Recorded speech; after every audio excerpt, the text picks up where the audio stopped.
का कहर जारी है। बहुत ज़्यादा कोरोना बढ़ गया है और उसी के मद्देनज़र पिछले हफ्ते हम लोगों ने 6 दिन का लॉकडाउन लगाया था, जो कि कल सुबह 5 बजे ख़त्म हो रहा है। जिस तरह से तेज़ी से केसेस बढ़ रहे हैं दिल्ली के अंदर, उसको देखते हुए ये लॉकडाउन लगाना बहुत ज़रूरी हो गया था। ये एक तरह से आखिरी हथियार है कोरोना के से डील करने के लिए, लेकिन जिस तरह से केसेस बढ़ रहे थे ये आखिरी हथियार इस्तेमाल करना ज़रूरी हो गया था। लेकिन अभी भी कोरोना का कहर जारी है और कोरोना कम नहीं हो रहा। तो इसीलिए उसके मद्देनज़र कई लोगों के भी, जनता के बीच में भी जब हम लोगों ने बात करने की कोशिश की, सबका मत यही है कि लॉकडाउन को भी और बढ़ाना चाहिए।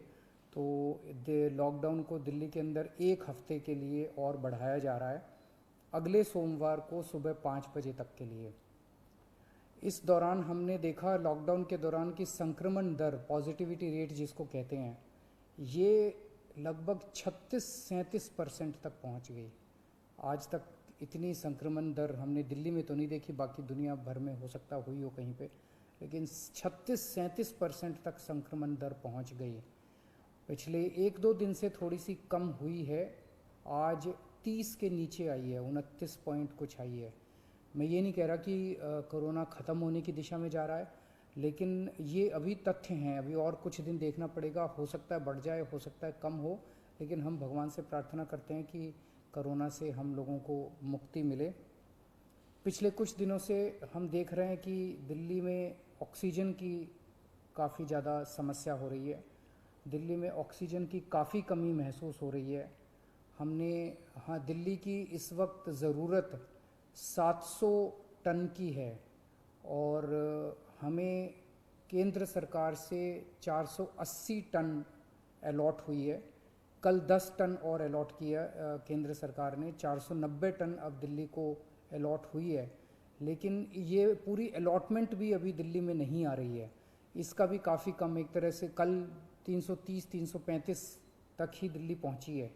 तो 700 टन की ज़रूरत है इतने कोरोना की महामारी में, उसके मुकाबले में 330-335 ही पहुंच रही है। ये दिल्ली, जो ऑक्सीजन की कमी है दिल्ली के अंदर, ऑक्सीजन पहुंच नहीं रही है, जगह जगह से जो ऑक्सीजन आनी है, ये एक बहुत बड़ा कारण है जो ऑक्सीजन की कमी जगह जगह अस्पतालों में महसूस हो रही है। लेकिन हमारे ऑफिसर्स, हमारे सभी मंत्रीगण, हमारे सभी लोग रात रात भर पिछले कुछ दिनों में, जब से ऑक्सीजन की कमी हुई है, एक एक अस्पताल जहाँ जहाँ कमी है वहाँ सप्लायर से, मैन्युफैक्चरर से, ट्रक ड्राइवर से जो लेके आ रहा है उससे फ़ोन कर करके कोशिश कर रहे हैं कि समय पे अस्पताल में पहुँचे। मैं ये नहीं कहूँगा कि सारी कोशिशें कामयाब रही, कई जगह फेल भी हुए हम लोग, और कई जगह हम समय पे ऑक्सीजन पहुंचाने में हमारी टीम कामयाब भी हुई। तो सबसे पहले तो मैं उनको, जो रात रात भर काम करके और अस्पतालों तक ऑक्सीजन पहुंचाने की जो लोग भी कोशिश कर रहे हैं, उन सबका मैं धन्यवाद करना चाहता हूं कि इतने मुश्किल समय में इतनी मेहनत कर रहे हैं। क्योंकि ऑक्सीजन इतनी इस वक्त कीमती है, इतनी कम है, तो उसका मैनेजमेंट करना बहुत ज़रूरी है। तो उसको मैनेजमेंट करने के लिए भी अब पीछे कल से ठोस कदम उठाना चालू किया।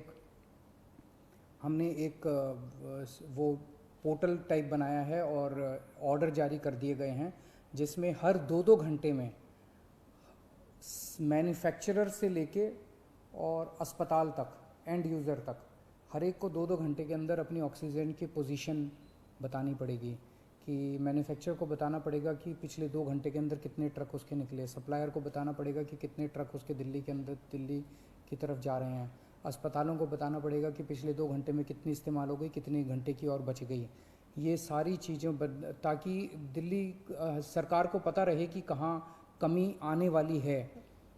तो इसके अलावा केंद्र सरकार से काफ़ी सहयोग मिल रहा है। कल भी पूरा दिन केंद्र सरकार के अलग अलग मंत्रालयों के साथ हमारे ऑफिसर्स की टीम बैठी रही, और दोनों टीमें, केंद्र सरकार और दिल्ली सरकार, अच्छे से मिल के काम कर रही हैं, और कोशिश की जा रही है कि जो भी सप्लाईज़ आने में दिक्कत हो रही है उन दिक्कतों को दूर किया जा सके। और मैं समझता हूँ कि आने वाले कुछ दिनों के अंदर ये बहुत ज़्यादा अफरा तफरी का जो आलम है ये ठीक हो जाना चाहिए।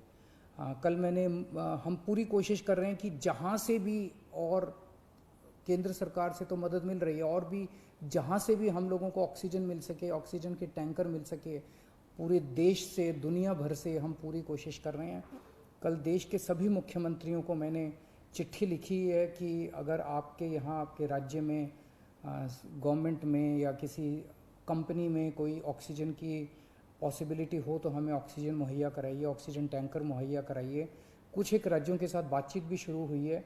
जब भी कुछ कॉन्क्रीट नतीजे आएंगे मैं आपको ज़रूर बताऊंगा। लेकिन बहुत ज़्यादा कठिन परिस्थिति है। इन कठिन परिस्थितियों के अंदर सब मिल के काम कर रहे हैं। मैं उम्मीद करता हूं कि ये जो इतनी बड़ी इमरजेंसी क्रिएट हो गई है, इससे हम लोगों को जल्द छुटकारा मिलेगा। बहुत बहुत शुक्रिया।